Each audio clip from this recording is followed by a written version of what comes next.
Hello everyone, कैसे हैं सारे बच्चे। आई होप आप सभी बहुत अच्छे होंगे एंड बहुत अच्छे से पढ़ाई भी कर रहे हैं। आज इस क्लास में हम पढ़ने वाले हैं लेक्चर नंबर 3। लास्ट क्लासेस में बेटा हमने देखा था कि प्लांट्स के अंदर सेक्सुअल रिप्रोडक्शन होती क्यों है और एंजियोस्पर्म की सेक्सुअल रिप्रोडक्शन में क्या खास बात है, क्या सारी चीज़ें होती हैं, स्पोरोफाइट, गेमीटोफाइट। इसको हमने डिटेल में डिप्लॉयड साइकिल में समझा। उसके बाद हमने देखा था कि मेल्स के अंदर, फीमेल के अंदर किस तरीके के पार्ट्स बनते हैं, उन्हें क्या कहते हैं, क्यों कहते हैं, ये सारी कंप्लीट चीज़ें देखी थी गैमीट्स बनने के साथ तक। आज यहाँ पे हमें देखना है कि अब इन गैमीट्स का मिलन कैसे होगा।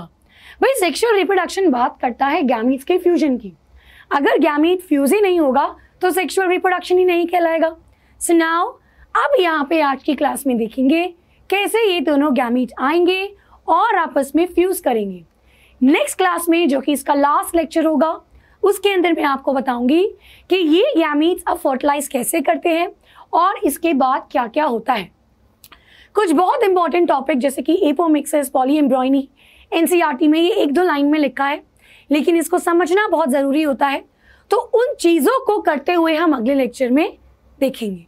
आज पॉलिनेशन और उससे जुड़े कुछ टॉपिक्स को करेंगे और लास्ट लेक्चर में यानी कि लेक्चर नंबर 4 में ये चैप्टर आपका कंप्लीट हो जाएगा। सो चलिए, मैं शिवांगी शर्मा, आपकी बायोलॉजी टीचर, स्टार्ट करते हैं आज के लेक्चर को। Now we are have to do which part, ये वाला पार्ट बेटा, कि आपका प्री फर्टिलाइजेशन यानी फर्टिलाइजेशन से पहले होने वाली चीजें। तो हमने देखा था गैमीटोफाइट कैसे बना, गैमीट कैसे बना। अब यहाँ पे देखना है पॉलिनेशन। पॉलन ट्यूब बनेगी, फिर जाकर के डबल फर्टिलाइजेशन होगी, फिर ये वाले सारे टॉपिक्स अगली क्लास में करेंगे। सो आज की क्लास में हम करेंगे पॉलिनेशन, टाइप्स ऑफ पॉलिनेशन। 2 तरीके की मेन पॉलिनेशन पढ़ेंगे, self pollination and cross pollination. इन दोनों के ही क्या फायदे होते हैं, क्या नुकसान। आउट ब्रीडिंग डिवाइसेस क्या होता है, आर्टिफिशियल हाइब्रिडाइजेशन। नाउ ये वाला जो पार्ट है आपका पूरे चैप्टर में से सबसे ज़्यादा इंपॉर्टेंट पार्ट है। इसमें से बहुत सारे नीट के क्वेश्चंस बनते हैं। इसमें से बेटा क्वेश्चंस आपको फीचर्स आते हैं कि किस चीज़ से पॉलिनेट हो रहा है, तो उसके हिसाब से वो फ्लावर को कैसा होना चाहिए। देन आर्टिफिशियल हाइब्रिडाइजेशन पे कई बार क्वेश्चन आ चुका है, आउट ब्रीडिंग डिवाइसेस पे कई बार क्वेश्चन आ चुका है। तो ये बहुत इंपॉर्टेंट, सबसे ईजी और सबसे ज़्यादा स्कोरिंग टॉपिक है। सो चलिए स्टार्ट करते हैं। सबसे पहले हमने लास्ट क्लास में यहाँ पे देखा कि ये आपका गैमीट बना, मेल और फीमेल। अब देखिए बेटा, ये जो यहाँ पे अंदर एम्ब्रियो सैक है, इसके अंदर हमको पहुँचाना है पॉलन का gamete. So now what is pollination. आपने सभी ने छोटी क्लास में डेफिनेशन पढ़ी थी कि transfer of pollen grain from anther to stigma is known as pollination. Pollen grain के अंदर मेल गैमीट है, जो पिस्टल है, स्टिग्मा, स्टाइल, फिर नीचे ओवरी, ओवरी के अंदर ओव्यूल है, ओव्यूल के अंदर एम्ब्रियो सैक है, उस एम्ब्रियो सैक के अंदर फीमेल गैमीट एग है। तो मेल गैमीट जो कि पॉलन के अंदर है, उसको इस एग के पास पहुंचना है। तो कैसे पहुंचेगा, उसके लिए जो पॉलन ग्रेन है उसको स्टिग्मा पे आना होगा। स्टिग्मा पे बनती है पॉलन ट्यूब और तब जाकर के वो गैमीट अंदर तक पहुंचाया जाता है। ये मैं आपको अभी बताऊंगी। सो नाउ बेटा, ऐसा होता क्यों है, क्योंकि एंजियोस्पर्म्स के अंदर दोनों ही गैमीट, चाहे मेल हो चाहे female gamete, both are non motile. दोनों ही गैमीट नॉन मोटाइल होते हैं, चल नहीं सकते। तो एक दूसरे के पास ये कैसे आते हैं, यहाँ पे हम देखेंगे। सो देखिए बेटा, मान लीजिए कि यहाँ पे एंथर में से ये पॉलन ग्रेन ये मधुमक्खी लेकर के गई और इस स्टिग्मा पे यहाँ पे डाल दिया। अब यहाँ पे क्या होता है, तो जब भी स्टिग्मा में कोई पॉलन ग्रेन आएगा, वी नो कि इसके अंदर आपके पास ओव्यूल है और मान लीजिए कि इसके अंदर एम्ब्रियो सैक और एम्ब्रियो सैक के अंदर एग। सो जब कोई यहाँ पे पॉलन ग्रेन आता है, यहाँ पे बेटा बनती है पॉलन ट्यूब, और ये पॉलन ट्यूब से फिर ये मेल गैमीट यहाँ पे एंटर करता है। पॉलन ट्यूब बनने के लिए क्या क्या चाहिए ये हमने लास्ट लेक्चर में पढ़ लिया था। अब ये मधुमक्खी ही होती है क्या?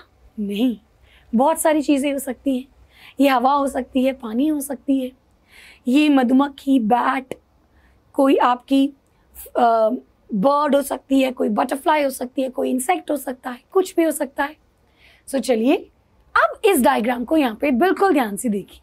बेटा आपको 3 कंडीशन यहाँ पे दिख रही है, ए, बी एंड सी कंडीशन।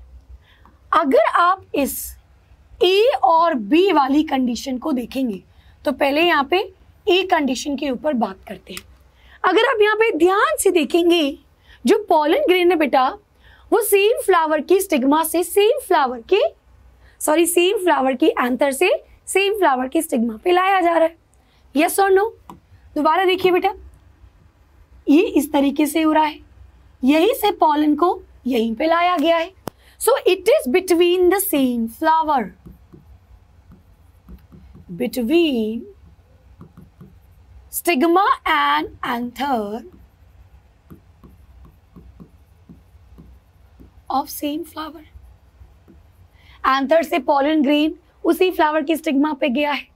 चलिए अगर मैं यहाँ पे बी को देखती हूँ, सो बी को देखेंगे बेटा, यहाँ पे प्लांट तो आपका सेम है लेकिन फ्लावर यहाँ पे आपकी अलग अलग है। तो अगर मैं बी में देखती हूँ, यहाँ पे there is same plant but there is different flower.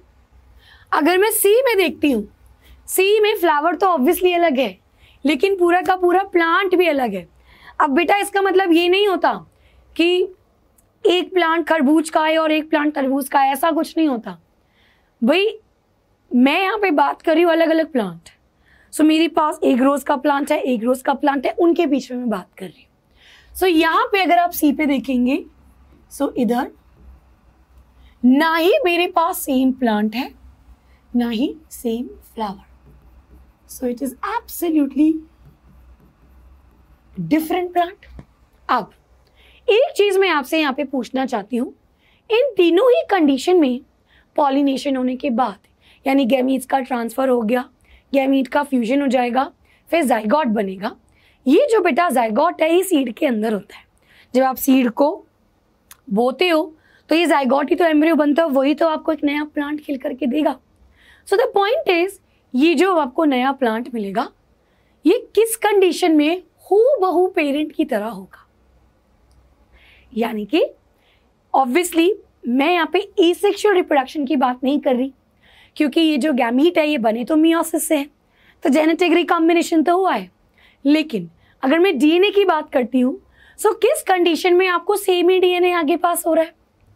सो देखिए बेटा, इन दी ए एंड बी, अगर मैं ए और बी की बात करती हूँ तो यहाँ पे आपका प्लांट सेम है, तो पूरे प्लांट का डीएनए तो सेम ही होगा भाई। एंथर में भी वही डीएनए होगा और स्टिग्मा में भी वही डीएनए होगा। हाँ, आपकी कुछ चेंजेस हुई होगी कि नहीं, दोनों के मियोसिस में कौन से जीन एक्सचेंज हुए होंगे, नहीं हुए होंगे, that is a different part. But गया तो आपका सेम ही डीएनए है, तो आपके पास सेम ही प्लांट एक ही प्लांट में आगे आएगा। सो इस तरीके की क्रॉप पॉलिनेशन को, जिसमें एक ही प्लांट होता है, चाहे सेम फ्लावर हो चाहे आपका डिफरेंट फ्लावर हो, इसे बेटा कहते हैं सेल्फ पॉलिनेशन। इसे क्या कहते हैं? Self pollination. जहां पे ए इज नोन एज ऑटोगैमी, जहां पे प्लांट भी सेम है, फ्लावर भी सेम है, and B is known as geitonogamy, जहां पे फ्लावर अलग अलग है लेकिन प्लांट सेम है। ये दोनों बेटा सेल्फ पॉलिनेशन के अंडर आता है। और सी वाली कंडीशन बिल्कुल डिफरेंट फ्लावर है, प्लांट है, अलग डीएनए है, तो ये बेटा होती है क्रॉस पॉलिनेशन। और इसको हम कहते हैं या तो जीनोगैमी और इसी को एलोगैमी नाम से भी जाना जाता है। दूसरी चीज बेटा, यहाँ पे हमेशा हमें पॉलिनेटर्स की जरूरत पड़ेगी। यहाँ पे आपको इस कंडीशन में पॉलिनेटर्स की रिक्वायरमेंट होगी। यस और नो? क्यों?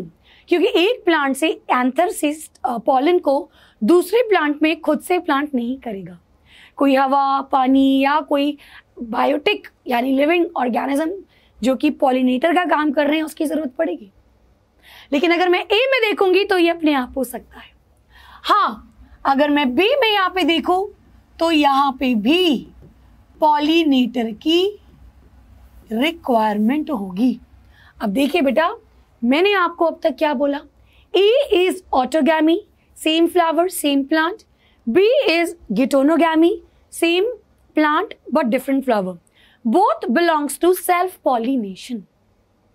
जहां पे गिटोनोगैमी के अंदर पॉलिनेटर की जरूरत पड़ सकती है या पॉलिनेटर चाहिए होगा। सिंपल सी बात। अगर मैं सी की बात करती हूँ, इसको हम क्रॉस पॉलिनेशन कहते हैं, जीनोगैमी और एलोगैमी, और यहाँ पे पॉलिनेटर जरूर चाहिए। अब देखिए बेटा, सबसे पहले हम यहाँ पे बात करेंगे सेल्फ पॉलिनेशन के ऊपर। तो सेल्फ पॉलिनेशन में मेरे पास क्या था? सबसे पहले लेट्स टॉक अबाउट ऑटोगैमी। बेटा ऑटोगैमी यानी एक कंडीशन जहां पे एक ही फ्लावर होता है। The pollination is in the same flower. अब आप मुझे बताइए, एक ही फ्लावर के अंदर जब पॉलिनेशन हो रही है तो ऐसा फ्लावर कैसा होना चाहिए? ऑब्वियसली बाइसेक्शुअल होना चाहिए। अगर ऐसे फ्लावर में केवल एंथर ही हुआ या केवल स्टिग्मा ही हुआ तो भैया इसको दूसरे फ्लावर के साथ कुछ करना पड़ेगा। एक ही फ्लावर में होने के लिए it has to be bisexual. दूसरी चीज बेटा, स्टिग्मा की receptivity and pollen maturity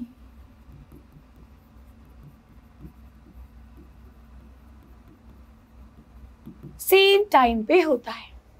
stigma कब रिसीव कर रहा है, पॉलन कब मैच्योर हो रहा है, ये दोनों सेम टाइम पे होना चाहिए। अगर पॉलन मैच्योर करके स्टिग्मा पे आ रहा है और स्टिग्मा रिसीव ही नहीं कर पाया तो फिर क्या फायदा ऐसा सेल्फ पॉलिनेशन का? तो ये बेटा दोनों एक साथ होने चाहिए।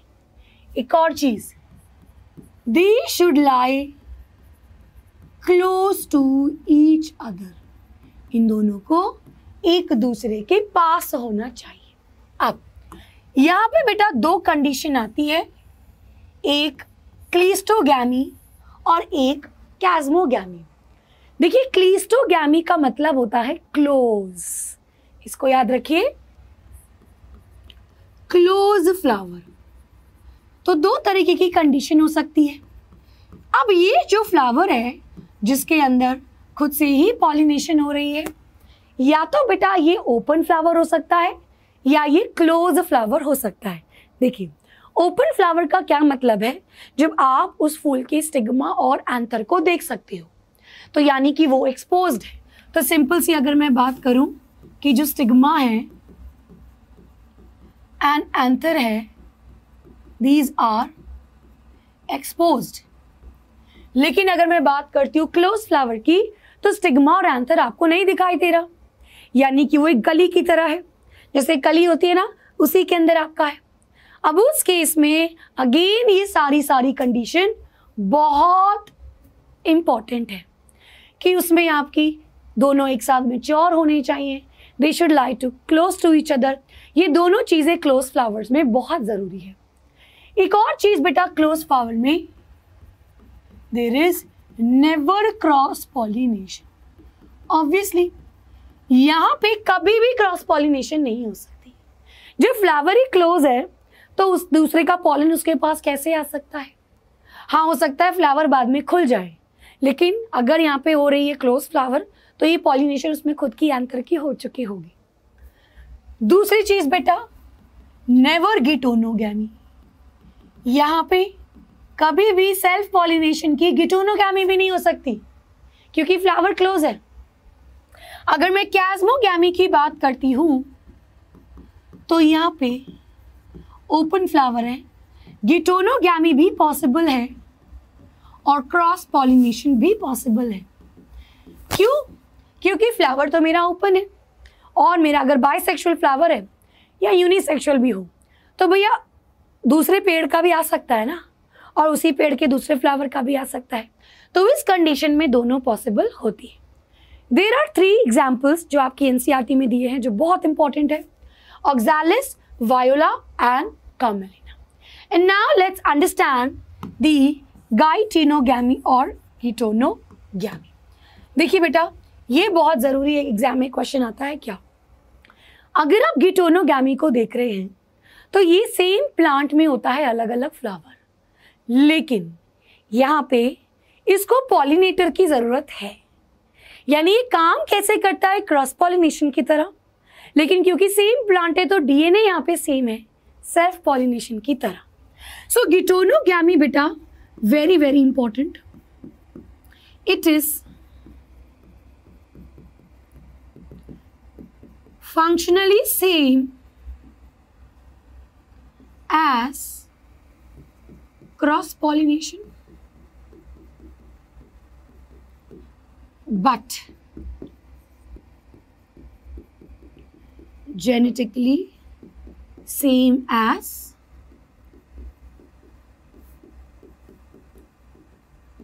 सेल्फ पॉलिनेशन या ऑटोगैमी।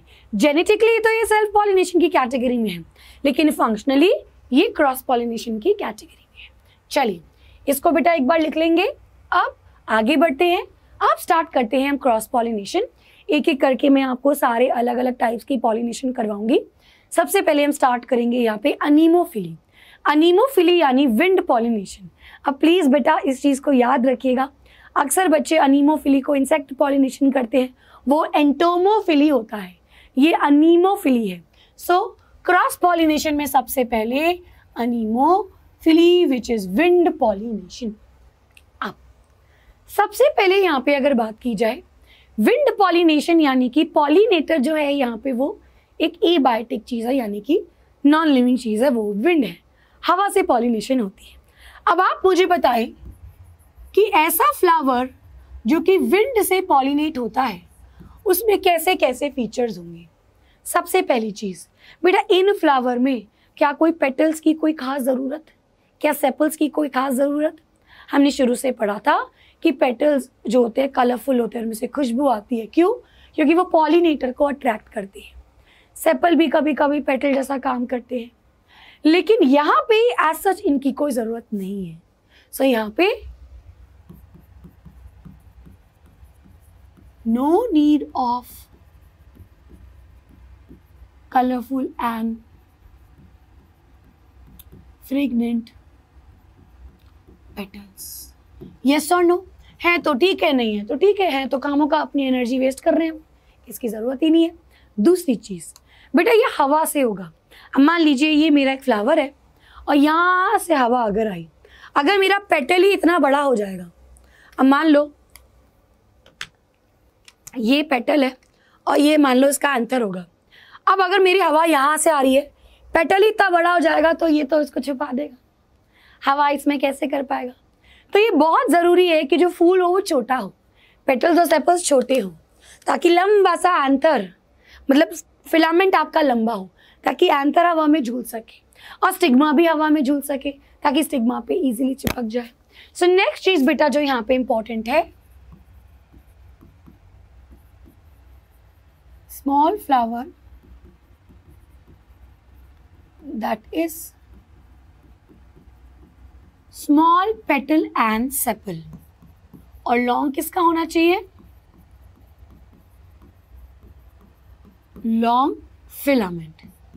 दूसरी चीज स्टाइल भी, स्टिग्मा भी, फेदरी स्टिग्मा, हल्का सा। पॉलन ग्रेन की अगर मैं बात करूं, सो पॉलन ग्रेन ऐसा होना चाहिए जो चिपचिपा ना हो, क्योंकि हवा जब उसको लेकर के जाएगी ना जाने कहाँ कहाँ चिपक जाए, तो वो केवल अपने स्टिग्मा के पास चिपकना चाहिए। तो वो बहुत हल्का भी होना चाहिए, डस्टी होना चाहिए। सो अगर मैं पॉलन ग्रेन की बात करूंगी, सो ये बेटा डस्टी नॉन स्टिकी, लाइट होना चाहिए। ऐसे फ्लावर में नेक्टर की भी जरूरत नहीं है, कोई इंसेक्ट नहीं है जो यहां पे आकर के इसको खाएगा। So no need of nectar. आगे बेटा, very very important, pollen grain बन तो रहे हैं हल्के, लेकिन हवा उनको लेकर के जा रही है, पॉसिबल है बहुत सारे पॉलन ग्रेन वेस्ट हो जाए। सो खूब सारे पॉलन ग्रेन बनने चाहिए। दूसरी चीज, चांसेस बड़े कम है स्टिग्मा के ऊपर पॉलन आने का, फिर पॉलन ट्यूब बनने तक उसको ओव्यूल के पास भी पहुंचना है। सो ओव्यूल एक ही होता है, सिंगल ओव्यूल, कि एक ही ओव्यूल होगा तो चलो एक सीड तो बनेगा। सो यहां पे thousands of pollen और सिंगल ओव्यूल, ये बहुत इंपॉर्टेंट है बेटा। नाउ एक एग्जाम्पल जो हम देखेंगे एनसीईआरटी का बेटा, कॉर्न यानी कि मक्का, भुट्टा। सो अगर आप इसमें देखेंगे, सो देयर आर बेटा टू थिंग्स। ऑब्वियसली इसका पास भी एक मेल फ्लावर और एक फीमेल फ्लावर है। ये बेटा आप देख रहे हैं, ये इसे हम कहते हैं टैसल्स, और ये एक्चुअली स्टेमन होता है, इसके अंदर पॉलन ग्रेन्स होते हैं। लेकिन अगर आप इसको देखेंगे, ये जो भुट्टा है, आपने कभी भी भुट्टा खाया हो तो उसके ऊपर पतले पतले से रेशे देखे, देखिए बेटा ऐसा सा ही इसी के अंदर आपका फ्रूट बनता है और भुट्टा तैयार होता है, तो उसके ऊपर ऐसे रेशे होते हैं। सो ये जो आपका होता है, this is silk which is the female part, ये स्टिग्मा है बेटा। आप ध्यान से सुनिएगा, असल में तो ऐसा होता है, लेकिन note very very important, star लगा रही हूं यहां पे, एनसीईआरटी में अगर आप देखेंगे तो ये चीजें उल्टी लिखी हुई है। एनसीईआरटी में बेटा क्या लिखा है, जो कॉर्न कॉब है उसमें जो टैसल्स हैं वो स्टाइल एंड स्टिग्मा दिखाती है, ये एनसीईआरटी में लिखा है। तो आप अपने एग्जाम में, नीट के एग्जाम में हमेशा एनसीईआरटी को फॉलो करेंगे, ठीक है। But the reality is this, please note this down. ये हमारी विंड पॉलिनेशन हुई। अब बेटा हम यहाँ पे बात करेंगे वाटर पॉलिनेशन, यानी पानी के थ्रू होने वाली पॉलिनेशन, इसको हम हाइड्रोफिली कहते हैं। अब देखिए दो तरीके से हो सकती है, या तो पानी के अंदर है या बेटा पानी के ऊपर हो रही है, सतह पे हो रही है। So hydrophily is of two types.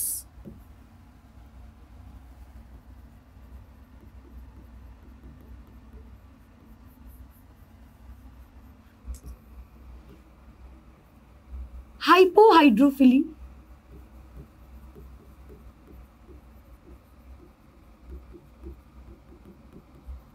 And एक बेटा होता है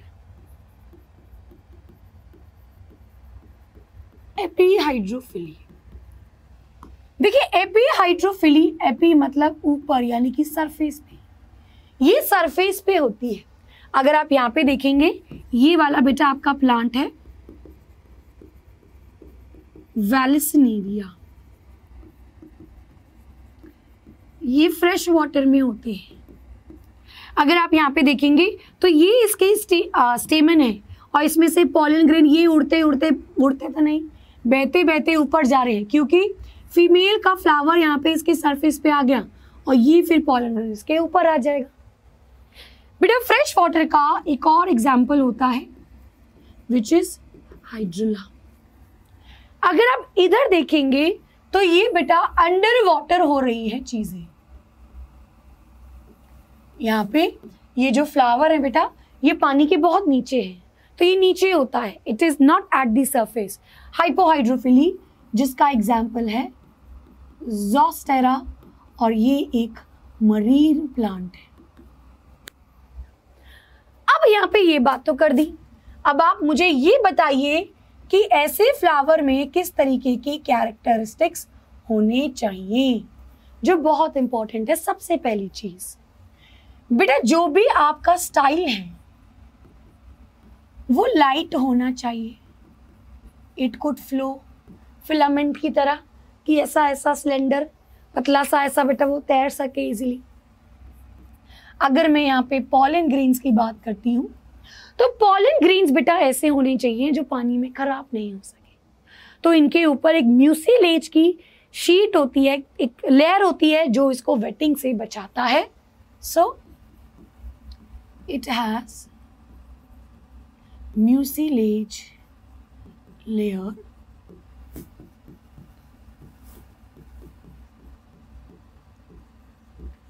that prevent from getting wet। ठीक है, चलिए अब अगर मैं यहाँ पे बोलती क्या खुशबू की ज़रूरत है? नहीं।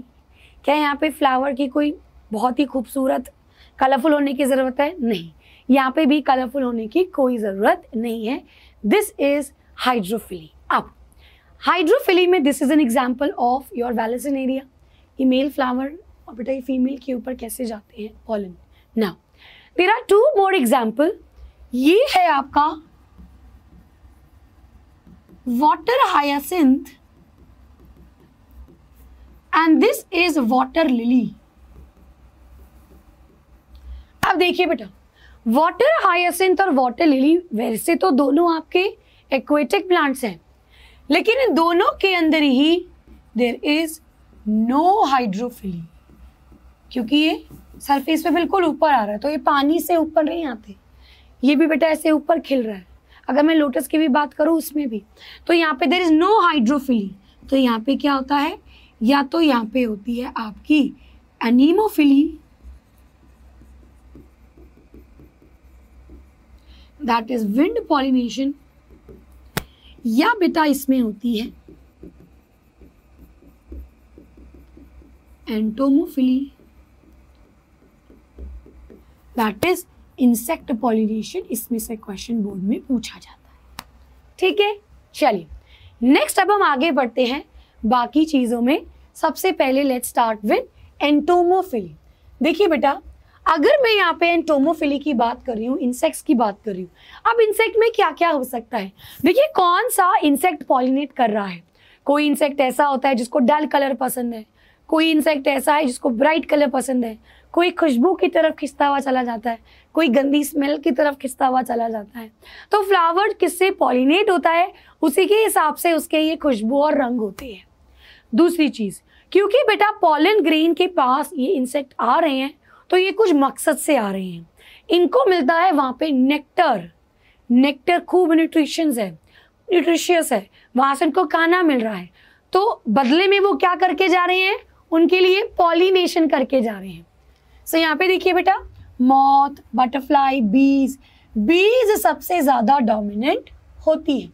ऐसे फ्लावर लार्ज होते हैं, कलरफुल होते हैं। अगर मॉथ से होता है तो वाइट होते हैं, बटरफ्लाई ज़्यादा लाल फूलों की तरफ खींचती है। बी बेटा एक्चुअली यूवी रेज यूज़ करते हैं। इन ऐसे फ्लावर के पास खूब सारा नेक्टर, सेंटेड होते हैं। इट कुड हैव खुशबू बहुत प्यारी, या फिर बैड ओडर भी हो सकती है। ऐसे फ्लावर बेटा या तो बड़े होंगे, या अगर छोटे होंगे तो वो बंचेस में ग्रो करेंगे, इकट्ठा ग्रो होंगे गुच्छे में। इनके पास पॉलन किट होता है। नाउ रिमेंबर, मैंने आपको बताया था जब हमने टेपिटम पढ़ा था कि टेपिटम के पास बेटा एक और चीज बनती है यहाँ पे, पॉलन किट। तो जब आपके एंथर के ऊपर आया, मान लो कोई मधुमक्खी आई, तो पॉलन किट की वजह से वो पॉलन ग्रेन उस पर चिपक जाता है, तो स्टिकी होता है, और उसी स्टिकी नेक की वजह से वो पॉलन ग्रेन उस पर चिपका रहता है उसकी बॉडी पे। जब वो किसी दूसरे फ्लावर या उसी फ्लावर पे पास जाता है तो वो स्टिग्मा में उसको ट्रांसफर कर देता है। सो ये पॉलन गेट आपका टेपिटम से आता है। बाकी पॉलन का सरफेस रफ होता है, स्टिकी होता है। चलिए नेक्स्ट वी हैव इज कैरेप्टोरोफिली, जो कि बैट से होती है। बैट्स का फायदा ये है कि बहुत दूर दूर तक पॉलिनेशन करवा सकता है एट लॉन्ग डिस्टेंसेस। इनको कैरेप्टोफिलस फ्लावर कहते हैं। स्ट्रॉन्ग सेंट होता है, डल कलर होता है, और ज़्यादा नेक्टर होता है। एक और चीज बेटा, यहां पे नेक्टर, जो दोनों केसेस में नेक्टर जब कभी भी मिल रहा है तो ये उन पॉलिनेटर के लिए एक रिवॉर्ड है, एक रिवॉर्ड है। लेकिन अगर ये पॉलिनेशन करके नहीं जाते हैं मान लो, तो उनको कहेंगे nectar robbers. If no pollination, कि उन्होंने तो पॉलिनेशन करी ही नहीं और नेक्टर खा गए, तो उनको नेक्टर रॉबरर्स कहते हैं, नेक्टर के चोर। आगे, और नीथोफिलस जो कि बर्ड से होती है। अब बर्ड्स बड़ी होती हैं तो फ्लावर बड़ा होना चाहिए, फनल शेप होना चाहिए, फंडिबुलम शेप, कि वो इजीली उस पर घुस सके। सो ऑर्निथोफिलस, ठीक है बेटा, मतलब इसको बोलते हैं फ्लावर्स को। ट्यूबुलर होंगे, फनल शेप होंगे, ब्राइट कलर के होंगे, खूब सारा नेक्टर यहाँ पे होना चाहिए। देन देयर इज मैलेकोफिली, जिसमें नेल्स से होती है। मर्मेकोफिली, जहाँ पे एंट से पॉलिनेशन होती है। नाउ ये सारी चीजें पढ़ने के बाद एक बार इसका स्क्रीनशॉट ले लेंगे बेटा। एंड नाउ अब हमें यहाँ पे दो इंपॉर्टेंट चीजें पढ़नी है इंसेक्ट पॉलिनेशन के अंदर। सबसे पहले हम यहाँ पे पढ़ेंगे सैल्विया। बेटा सैल्विया के अंदर एक लिवर मैकेनिज्म होता है। Now what is this liver mechanism? तो सैल्विया इज अ प्लांट। अगर आप इसमें देखेंगे तो इसकी कुछ पेटल्स इस तरीके से हैं। यहाँ पे बेटा दो इसके पास एंथर है, तो ये फिलामेंट और ये एंथर, और ये स्टेराइल होता है, यानी कि ये पॉलन ग्रेन प्रोड्यूस नहीं कर सकता, लेकिन इसके पास खूब सारा नेक्टर होता है। ऊपर बेटा ये रहा स्टाइल, और ये रहा दूसरा एंथर जो कि फर्टाइल होता है। अब यानी कि आपको एक ये दिख रहा है और एक ये दिख रहा है। अब ये किस तरीके से होगा? जब कोई मधुमक्खी मान लो आई तो वो इसको नेक्टर के पास आएगी। अब जब वो यहाँ पे नेक्टर को खाने के लिए आएगी तो एक लिवर मैकेनिज्म होगा, ये ऊपर झुक जाएगा। ऊपर झुकने के बाद इसकी बॉडी में एंथर से यहाँ पे पॉलन ग्रेन बी की बॉडी में ट्रांसफर हो जाएंगे, और उसके बाद बी की बॉडी से पॉलन ग्रेन स्टिग्मा पे चले जाएंगे। सो इस तरीके का लिवर मैकेनिज्म देखने को मिलता है सैल्विया के अंदर। दूसरा बेटा हमारे पास है pollination in yucca. Now this is a very very important topic. ये आगे जब आप आगे जैसे 12th में पढ़ेंगे, लास्ट चैप्टर्स में आएंगे, तब भी ये पॉइंट यहाँ पे आपको लिखना होता है। एग्जाम्पल यही वाला। सो देखिए बेटा, यहाँ पे आपको दिखेगा एक सिम्बायोटिक रिलेशनशिप, आप उसे म्यूचुअलिज्म भी कहते हैं। सो द सिम्बायोटिक रिलेशनशिप और म्यूचुअलिज्म। देखिए बेटा, आप सिम्बायोटिक से जानते हैं, उसी को म्यूचुअलिस्टिक रिलेशनशिप भी कहते हैं। सिम्बायोटिक का मतलब होता है जब दोनों एक दूसरे के फायदे करें। आप यहाँ पे जो दोनों एक दूसरे का फायदा करने वाला है, एक है आपका यूका प्लांट और एक है बेटा आपका प्रोन्यूबा मोथ। तो ये क्या करता है, ये प्रोन्यूबा मोथ बेटा अंडे को ले करता है, दे lay eggs in the locule, जिसके अंदर ओव्यूल होता है, और ये बेटा इससे क्या करवाता है अपने लिए पॉलिनेशन। सो प्रोन्यूबा को फायदा हो रहा है कि उसको अंडे ले करने को मिल रहा है, यूका प्लांट को फायदा हो रहा है कि उसको पॉलिनेशन करने को मिल रही है। सो यहाँ पे दोनों एक दूसरे के फायदे कर रहे हैं। But now this is tight 1-to-1 mutualism या ऐसी सिम्बायोटिक रिलेशनशिप बेटा यहाँ पे obligatory. Now what do you understand bye obligatory और सिम्बायोटिक रिलेशनशिप? सिम्बायोटिक की तो मैंने बात कर दी। ऑब्लिगेटरी सिम्बायोटिक क्या होता है, या मैं बोलूं ऑब्लिगेटरी म्यूचुअलिज्म क्या होता है, या टाइट 1-to-1 म्यूचुअलिज्म क्या होता है?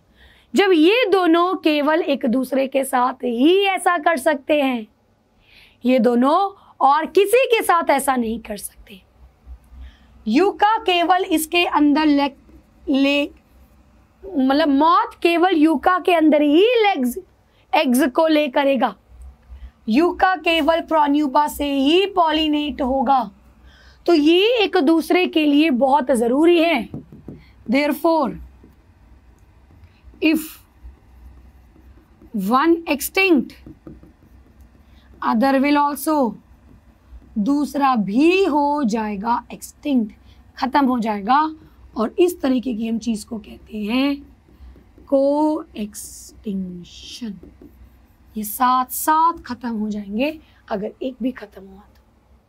ठीक है, ठीक ऐसा ही चीज बेटा फिग और वैस्प पे भी होता है, सेम इसमें भी वही ऑब्लिगेटरी रिलेशनशिप। फिग बोले तो अंजीर, wasp obligatory mutualism. Now NCERT में एक और एग्जाम्पल है कि कुछ जो इंसेक्ट्स होते हैं वो फ्लावर्स का यूज करते हैं अंडे देने के लिए और उसको पॉलिनेट करते हैं। सो ये बेटा अमॉर्फोफैलस फ्लावर है। This is amorphophallus, it is the longest flower और यहाँ पे भी अंडे देते हैं insects.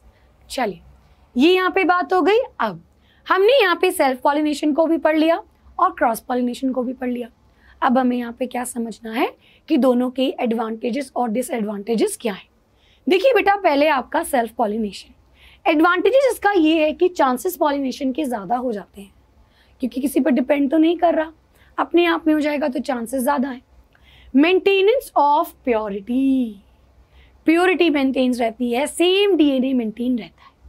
No need of producing large amount of pollen grains, क्योंकि किसी पॉलिनेटर को तो देना नहीं है नेक्टर या कुछ, या पॉलन ग्रेन मेरे वेस्ट तो नहीं हो रहे हवा में जैसे हो रहे थे, तो large amount of pollen grain बनाने की ज़रूरत नहीं है।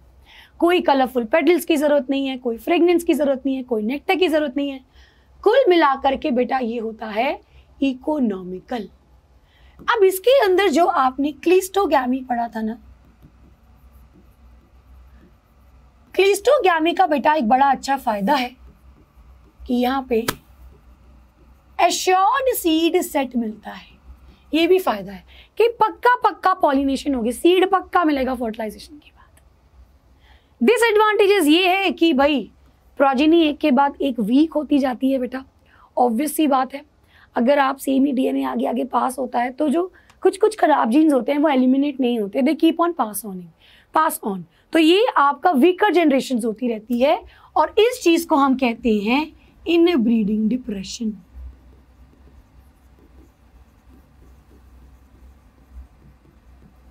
क्या कहते हैं बच्चों?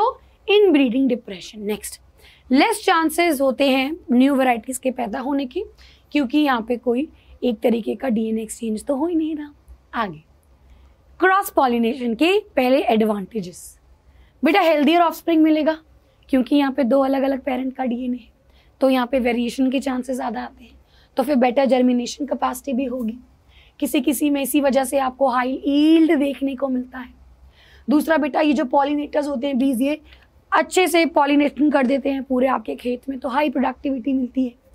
वेरिएशंस आपको देखने को मिलते हैं और वेरिएशंस होती हैं सो वी ऑल नो कि अडेप्ट करता है ऑर्गेनिज्म एनवायरनमेंट में।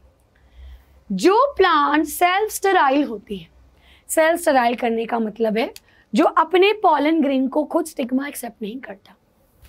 मतलब मैंने आपसे ये बोला ना कि पॉलन ग्रेन जब स्टिग्मा पे आएगा तो दोनों को मैच्योर होना चाहिए।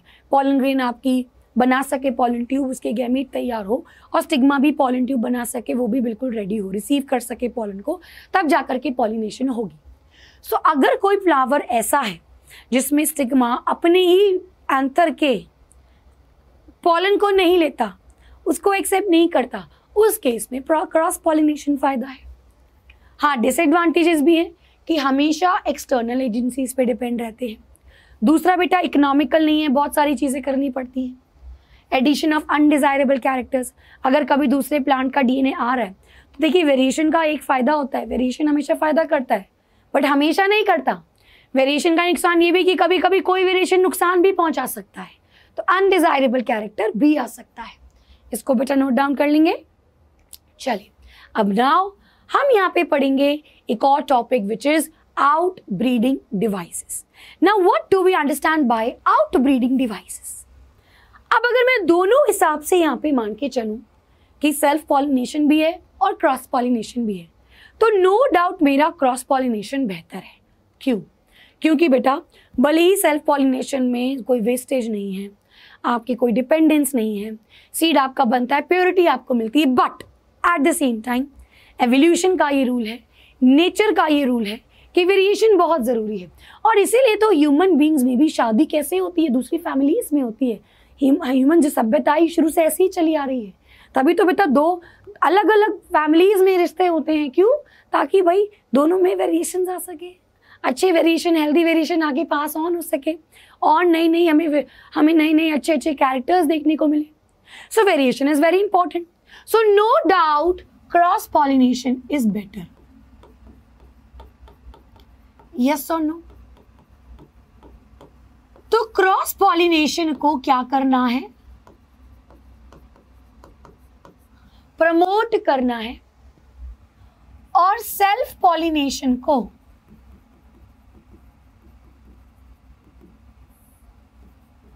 अवॉइड करना है।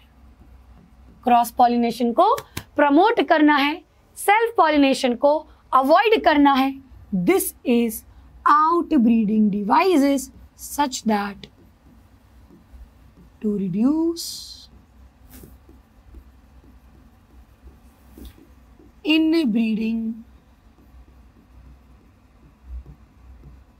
डिप्रेशन। हमने क्या कहा था? सेम ही कैरेक्टर्स आने से इनब्रीडिंग डिप्रेशन हो सकती है। सो हमें बेटा सेल्फ पॉलिनेशन को अवॉइड करना है कि ना हो, और क्रॉस पॉलिनेशन को प्रमोट करना है कि ज़्यादा से ज़्यादा क्रॉस पॉलिनेशन हो। अब यहाँ पे बात की जा रही है प्लांट के द्वारा करने की। Outbreeding devices, these are adapted naturally by plants.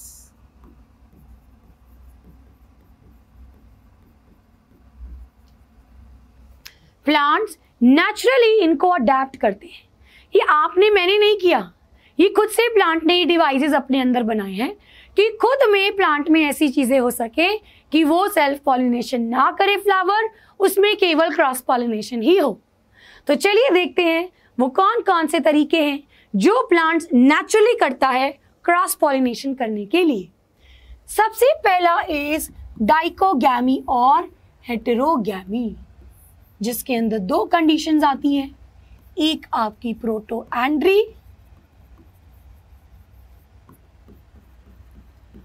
और एक बेटा प्रोटोगाइनी। देखिए इसका मतलब डाइकोगैमी क्या है बेटा? अलग अलग टाइम पे आपका स्टिग्मा और पॉलन ग्रेन जो है वो मैच्योर होगा। अब अगर मैं बात करती हूं प्रोटोएंड्री की, तो प्रोटो मतलब पहले, एंड्री मतलब एंड्रोशियम। सो जो एंड्रोशियम है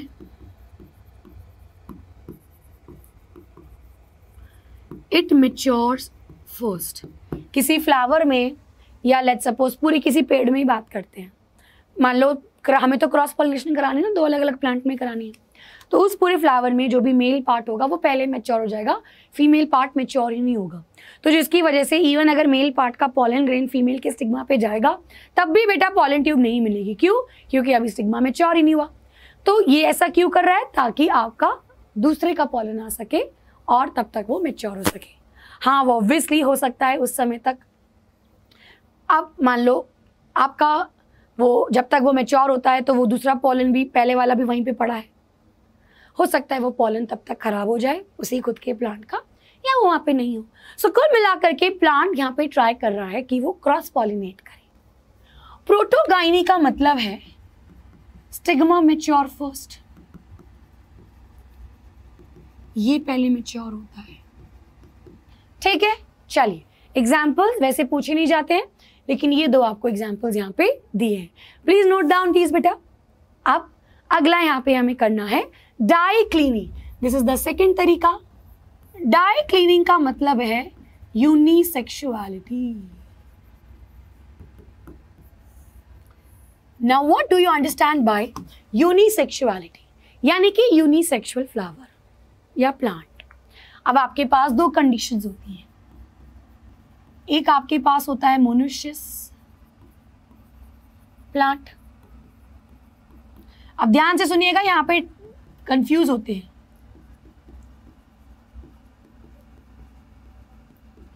एक होता है डायशियस प्लांट। मोनोशियस प्लांट का मतलब, इसका मतलब वन बॉडी, एक ही बॉडी, यानी एक ही बॉडी में आपके मेल फ्लावर भी होंगे और बेटा फीमेल फ्लावर भी होंगे। Example coconut, example cucumber. बेटा इनके अंदर आपके यूनिसेक्सुअल फ्लावर्स होते हैं। Flower are unisexual but whole plant is bisexual. No, क्योंकि पूरे एक ही पेड़ पे, मान लीजिए मैं कोकोनट का पेड़ हूं, तो एक मेरे पास फीमेल फ्लावर है, एक मेरे पास मेल फ्लावर है। इस female flower, this is the male flower. सो ये बेटा मोनोइशियस होता है। अब आप बोलेंगे मैम कुछ फ्लावर ऐसा होता है जैसे हिबिस्कस, उसके अंदर तो मेल और फीमेल पार्ट दोनों है, वो भी मोनोइशियस कंडीशन। डायशियस का मतलब दो बॉडी। सो यहां पे टू डिफरेंट प्लांट होगा फीमेल के लिए और मेल के लिए।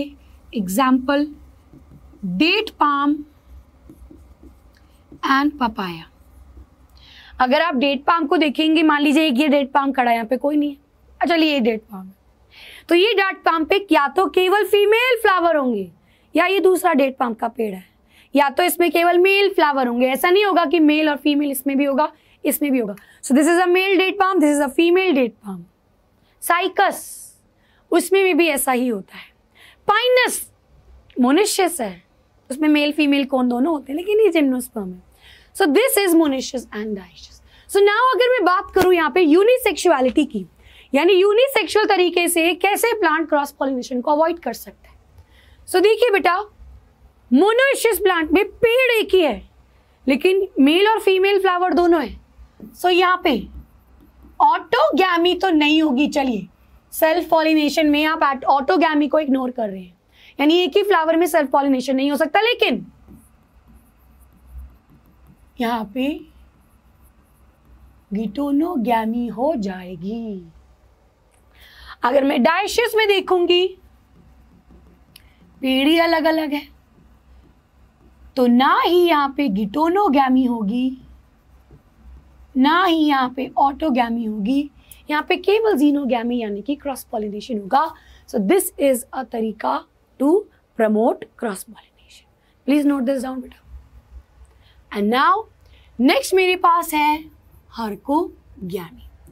हर्कोगैमी में क्या होता है कि जो स्टिग्मा है एंड जो एंथर है बेटा, इनमें कोई स्पेशियल डिफरेंस है या इनके बीच में कोई बैरियर है,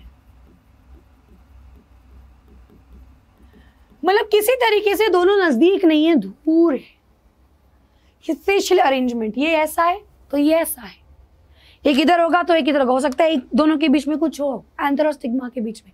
सो ये आपका हर्कोगैमी कहलाता है when there is a special arrangement का difference such that both are away from each other. Next is heterostyly. Heterostyly भी उसी तरीके का है, लेकिन यहाँ पे स्टाइली, हम केवल स्टाइल की बात कर रहे हैं। सो यहाँ पे style have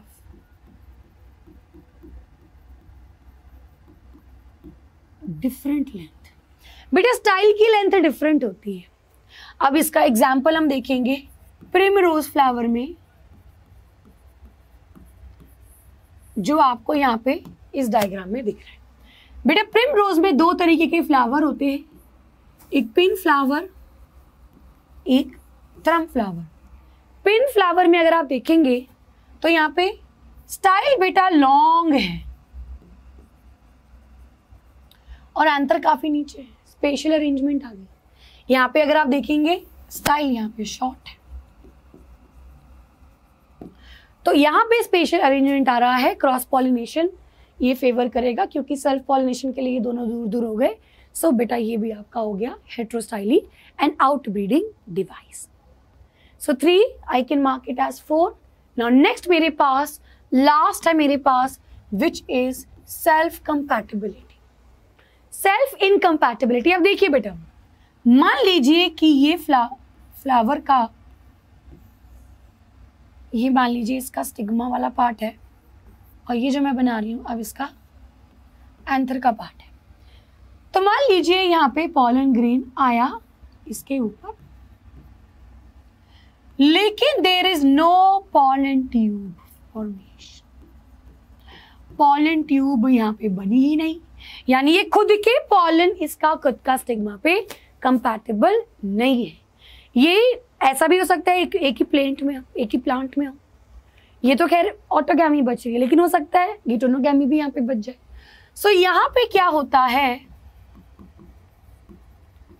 stigma do not receive its own pollen grain, अपने खुद के फ्लावर के pollen grain को रिसीव नहीं करता। So these are the outbreeding devices। NCERT में एक पैराग्राफ में देखा है, अब आप इसको एग्जाम में पॉइंट्स की तरह लिखेंगे। Now बेटा, now let's talk about the pollen pistil interaction। अब बात हमें यहाँ पे करनी थी पॉलन ट्यूब बनाने की। तो होगा क्या, जब पॉलन ग्रेन इसके ऊपर आएगा तो यहाँ पे आपकी एक पॉलन ट्यूब बनेगी और वो पॉलन ट्यूब यहाँ पे अंदर गैमीट को लेकर के जाएगी। सो सबसे पहली चीज यहाँ पे आपको क्या क्या पता होना चाहिए, पॉलन ग्रेन और स्टिग्मा, इनके बीच में बेटा कंपैटिबिलिटी होनी चाहिए।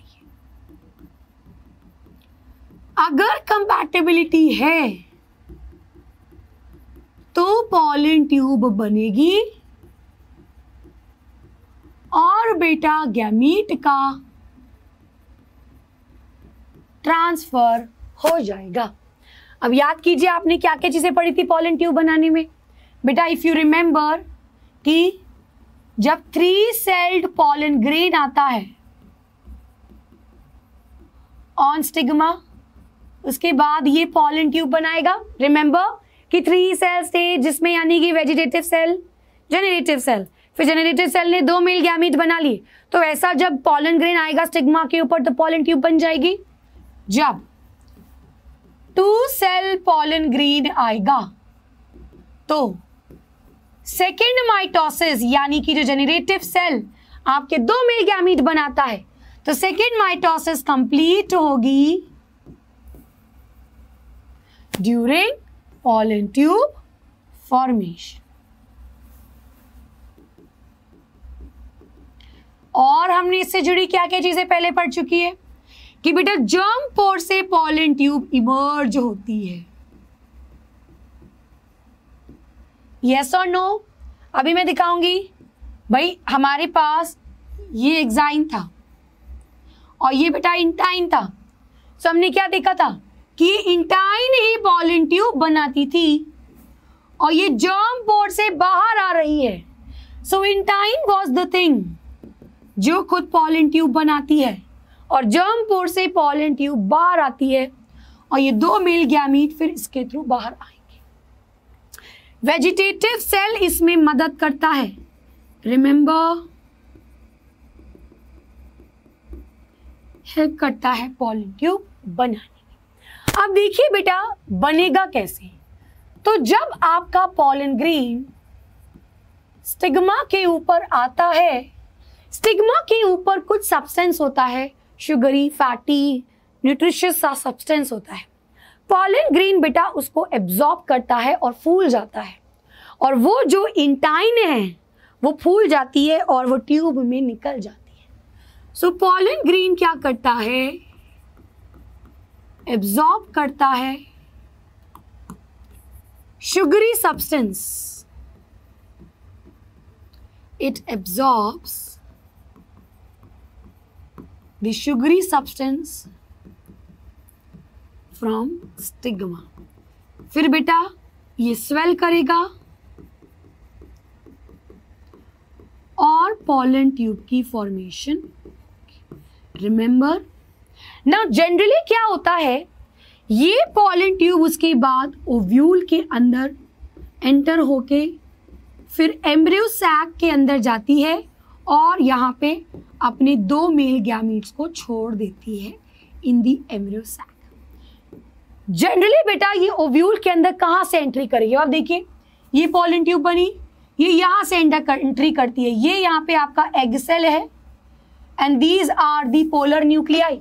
तो it enters from the micropyle and, तो ये कहाँ से एंटर करती है, फ्रॉम दी माइक्रोपाइल। इसको नोट डाउन कर लीजिए।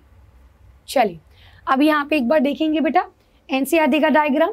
ये देखिए ये पॉलन ट्यूब यहाँ पे कैसे है और ये बेटा पॉलन ट्यूब, ये फिर 2 मेल गैमीट और वेजिटेटिव न्यूक्लियस जो कि बाद में यूज हो जाएगा, उसमें न्यूट्रिशन वो तो मदद करता है न्यूट्रिशन वगैरह में, उसका सेल उसमें फूड रिजर्व होता था, ये बाद में डिजेनरेट हो जाएगा। सो ये बेटा ऊपर ऐसे जाएगा, फिर एक एग के पास जाएगा, एक आपका पोलर न्यूक्लियाई के पास जाएगा। अब देखिए बेटा ये जो पॉलन ट्यूब की फॉर्मेशन होती है इसको हम कहते हैं साइफोनोगैमी।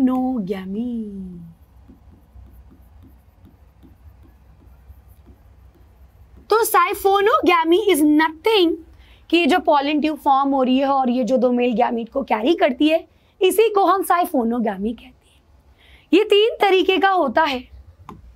अगर ये इससे एंटर करी, माइक्रोपाइल से एंटर करी, देखो ये माइक्रोपाइल से एंटर कर रही है, सो इसको बेटा कहते हैं पोरोगैमी।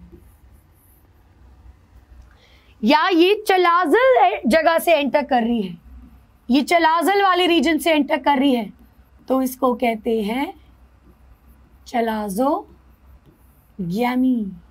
और या बेटा ये इंटेग्यूमेंट से एंटर कर रही है, फ्रॉम दी इंटेग्यूमेंट, कहीं बीच से एंटर कर रही है,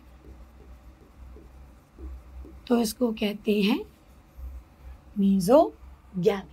So these are the 3 types of siphonogamy. So ये हमने यहाँ पे pollen pistil interaction को भी फिनिश कर लिया।